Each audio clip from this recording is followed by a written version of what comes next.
after more than 2 years of war, President Trump has confirmed that Israel and Hamas have agreed to the first phase of his peace plan. This means...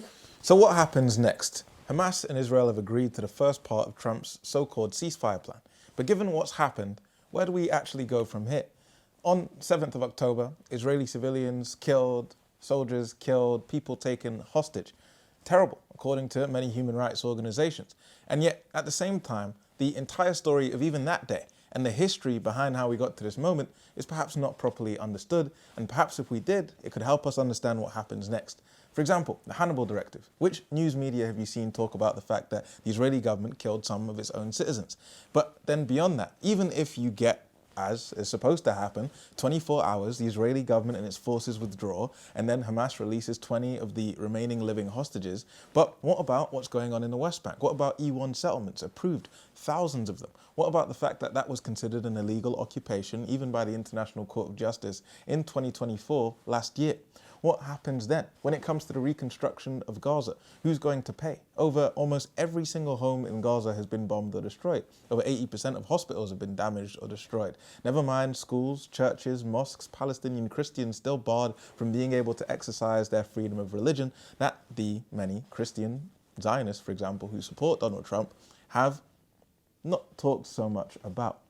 Then beyond this, when you look at who's involved in the so-called day after, are they not compromised too? Jared Kushner, a man that has an investment firm using Saudi Arabian money but invests in arms companies that are based out of Israel, or Donald Trump himself, who received over $100 million from Miriam Adelson, somebody who wanted him to help annex the West Bank, according to some reports. What about Tony Blair, the man who some people believe should be in The Hague because of what happened during the Iraq War? Everywhere that you look, even the UK government, which wants to act as an honest broker in the day after, is a government that still, according to Channel 4, has exported over £1 million worth of weapons, including under the categories of bombs, ammunition, and other weapons of war.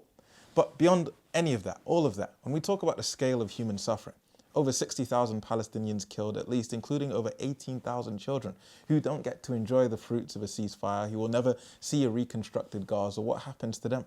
What about justice? As part of Trump's plan, there's this idea that supposedly Palestinians, some of whom did not even bring these legal cases at the International Criminal Court and the International Court of Justice, should drop them. What happens to the people who allowed this to happen? To the Joe Bidens of the world?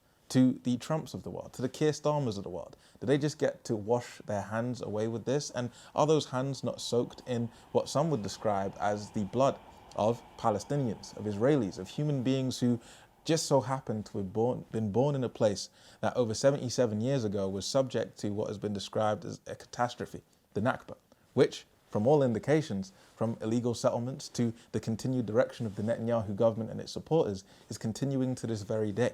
If we don't understand how we got here in the first place, then are we not doomed to repeat the same mistakes again and again and again? What do you think? And if you'd like to learn more about any of this, then read the caption down below and follow Nova for more.